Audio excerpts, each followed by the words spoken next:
Awareness of current and anticipated weather conditions is everyone's job. This presentation will cover the tools, references, and process of gathering and reporting weather information on the Fireline. Understanding fire behavior is central to safe operations on the Fireline. Knowledge of the factors influencing a wildfire can help interpret current and future fire behavior. The three components of the wildfire triangle include fuel, topography, and weather. A fuel's composition, including moisture level, chemical makeup, and density, determine its degree of flammability. Topography describes physical features of the land using elevation, slope, and aspect. Fuel and topography are relatively stable factors in predicting fire behavior because over the course of an operational period, they remain reasonably constant. Weather, however, can be the greatest variable to fire behavior.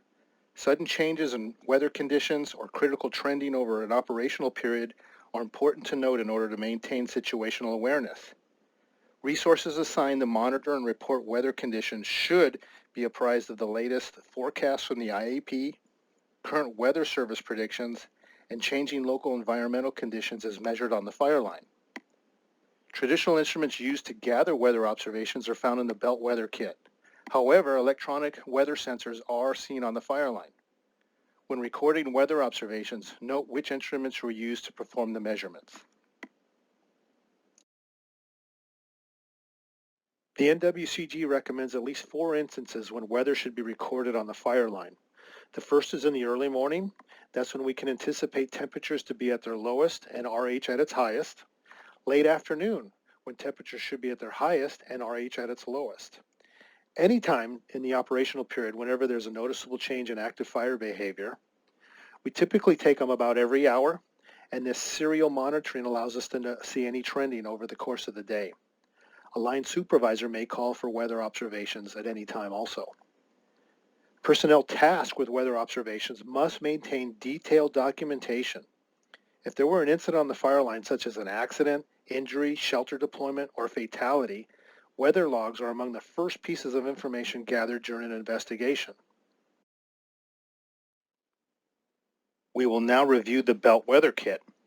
OCFA units assigned to strike teams should have one. There have been some minor changes to the OCFA Belt Weather Kit from the traditional store-bought kits we have been using. We will cover these changes as they apply to the reference material and recording documentation found in the kit. Let's begin with a review of the items found in the Belt Weather Kit and discuss maintenance and inspection for each. The container of water should be intact, free from leaks, and full of distilled or at least bottled water.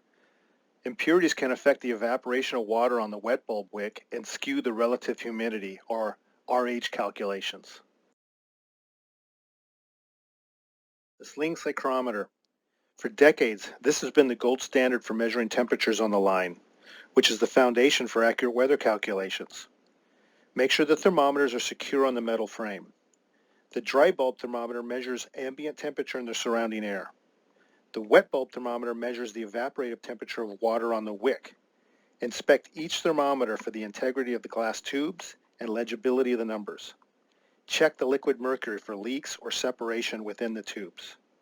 Make sure the cotton wet bulb wick is secure, clean, and free from tears. Never touch or contaminate the wick as impurities, including oil from your hand, can affect the even evaporation of water. Inspect the chain that connects the spin handle to the metal frame for weak links and secure connections. Any defects found should be corrected or replaced before use.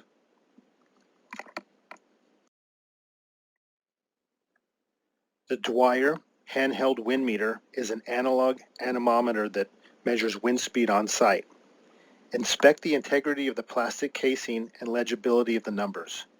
Check the white plastic indicator ball for free movement within the channel. Make sure that the opening at the top of the casing is clear from obstruction. Likewise, the two openings at the bottom rear of the casing should be free from obstruction as well. Never block these with your fingers if you're taking weather measurements. Often, a pipe cleaner is found in the kit to clean out any dirt or debris that might be found in the openings. Under controlled laboratory settings, we've been able to recreate wind so that we can demonstrate the use of our handheld wind meter. In this demonstration, notice that my fingers do not block the top hole or the two rear holes of the casing. As the ball rises up and down, you could read the numbers on the left side of the casing. I get closer now, the wind speeds increase, the ball rises, and in the field, when you get measurements that are at or above, consistently above 10 miles an hour, you plug the hole on top, the ball should drop, and you start reading the numbers on the right side of the casing. In this example, you see that I'm getting consistently about 12 miles an hour. You do this measurement for about 1 full minute in the field. You note the consistent number that you're getting and also any high numbers that would indicate gust. Those are what you record on your log. Each belt weather kit must have a working compass. Besides navigation and mapping uses, it is required in weather measurements to determine aspect and wind direction. Check that the base plate is intact and legible. Make sure the housing turns 360 degrees without obstruction and the magnetic needle moves freely.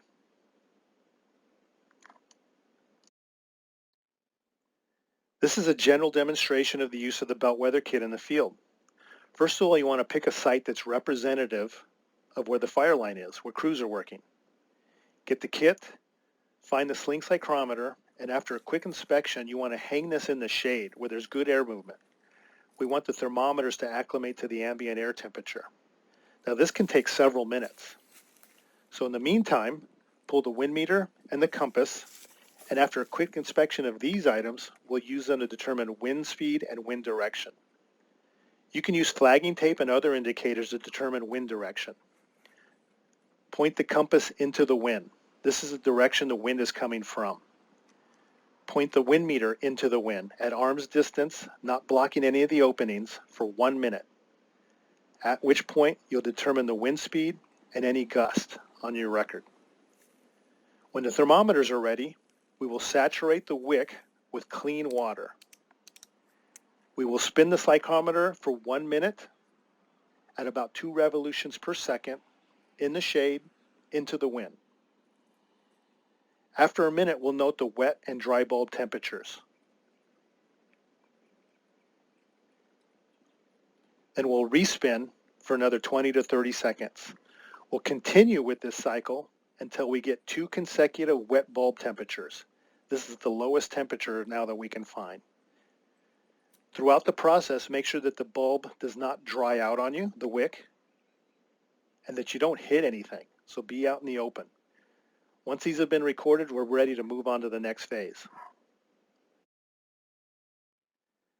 The last items found in the belt weather kit consist of our reference and recording materials. Together with a clipboard and writing utensils, we have our fire weather observer's record, which will be used to record all our findings throughout the process. We have a packet of RH, or relative humidity charts, that are elevation dependent.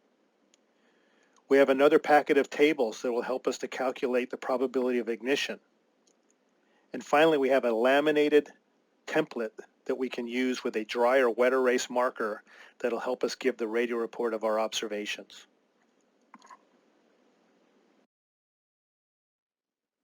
Many are familiar with the booklet of Fire Weather Observer's Records, or logbook, that's found in the belt weather kit. This is where we record our weather observations. All this information is still recorded today.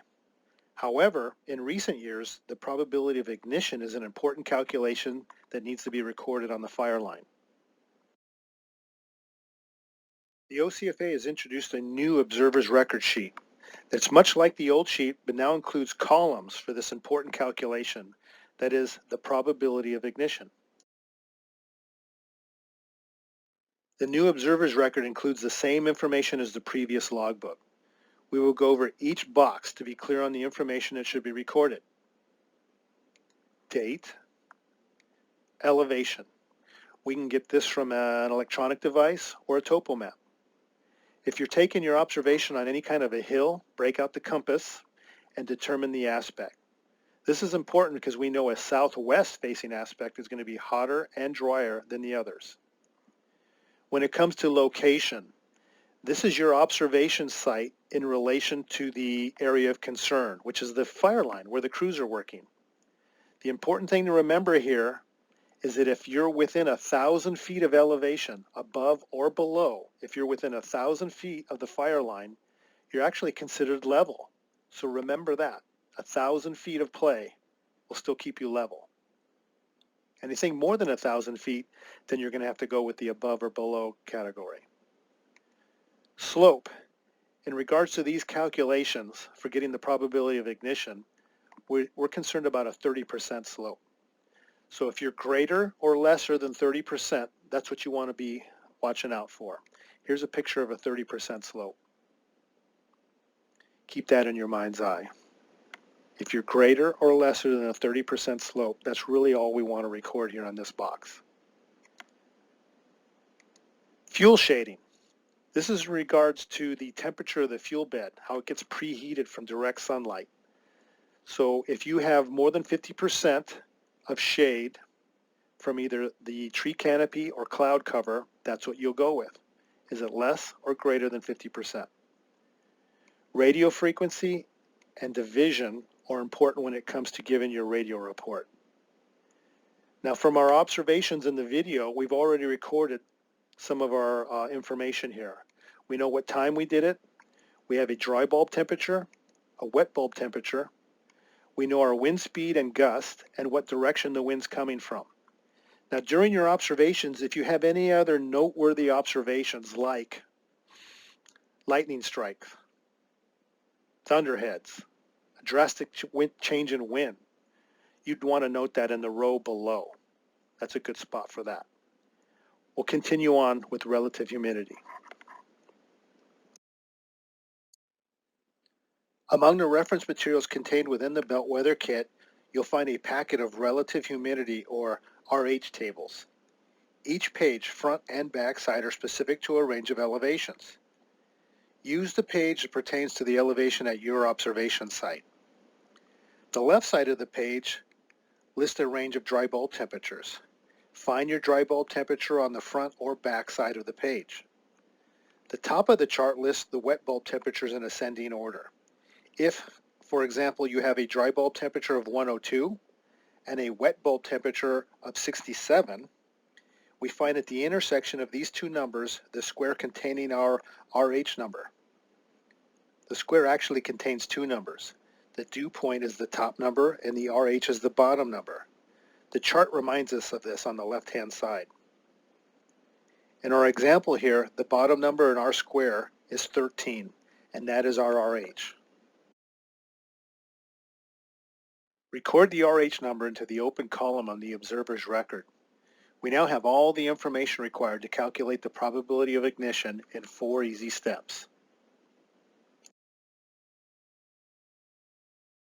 As we walk through these steps, note the page that exhibits Table A also includes these very same directions for each step in the process of calculating the probability of ignition, or the PIG. Step 1 uses Table A to determine the reference fuel moisture, or RFM. This is the amount of moisture within a fine dead fuel, or 1-hour fuel, such as needles, grass, mulch, or leaf litter, expressed as a percentage of its weight. A high percentage number means there's more water in the fuel, which makes it more resistant to burning. However, when the fuel moisture content is low, fires start easily and will spread rapidly. Also known as fine dead fuels, the 1-hour time lag fuel rating describes how quickly these fuels respond to environmental conditions like atmospheric moisture content and heating through ambient air temperature and direct sunlight. Use Table A to find the dry bulb temperature range on the left-hand side of the chart and the RH range at the top of the chart. If, for example, you have a dry bulb temperature between 90 and 109 and an RH of 10 to 14, you have an RFM, or reference fuel moisture, of 2%.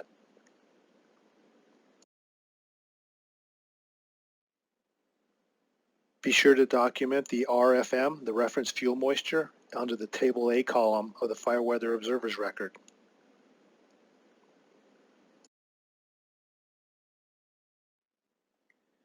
We now have a generic reference fuel moisture for the fine dead fuels, but we need to account for the local factors influencing our fire line.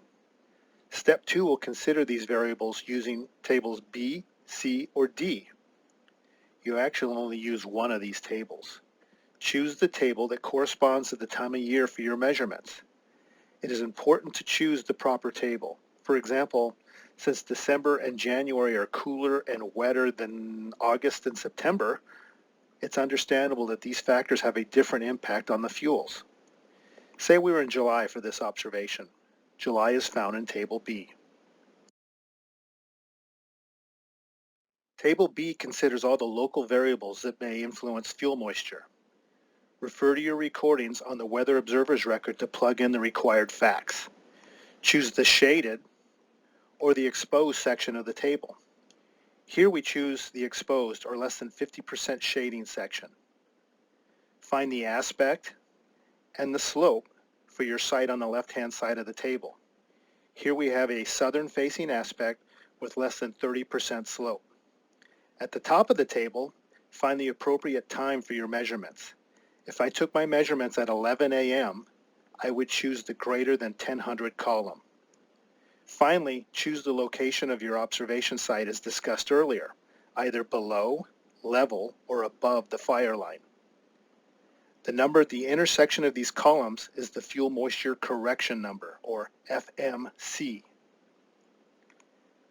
This correction takes into account the local influence of time of year, sun exposure, slope, aspect, time of day, and elevation on the fuel moisture content.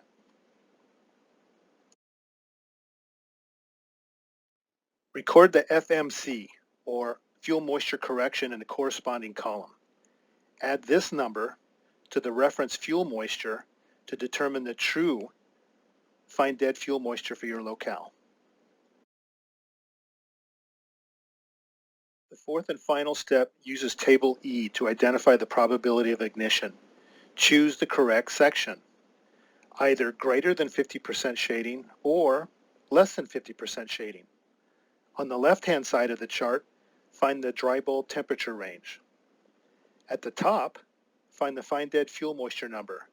For example, a temperature of 102 and a fine dead fuel moisture of 3 yields a probability of ignition of 90% for your weather report.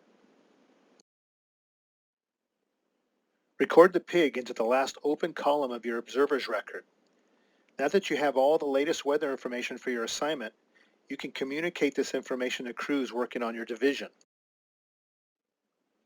Find the laminated reusable radio report template in the belt weather kit and fill in the information for each box with a wet or a dry erase pen. This is what the completed template might look like. All the lines with black font are what you actually verbalize on the radio. The items with red font are instructions or things to consider saying if they were noted during this observation period. We have seen the first half of this video where I used the sling psychrometer, compass, and wind meter to get my initial stats.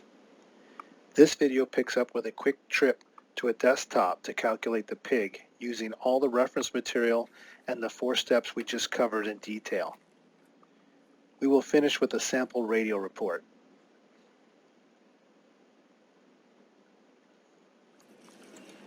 All units on Division Alpha, stand by for 1400 weather.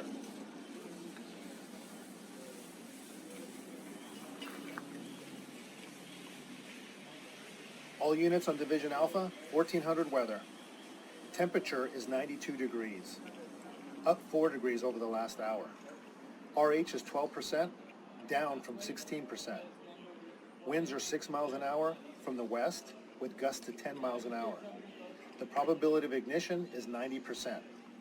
Does anyone need a repeat?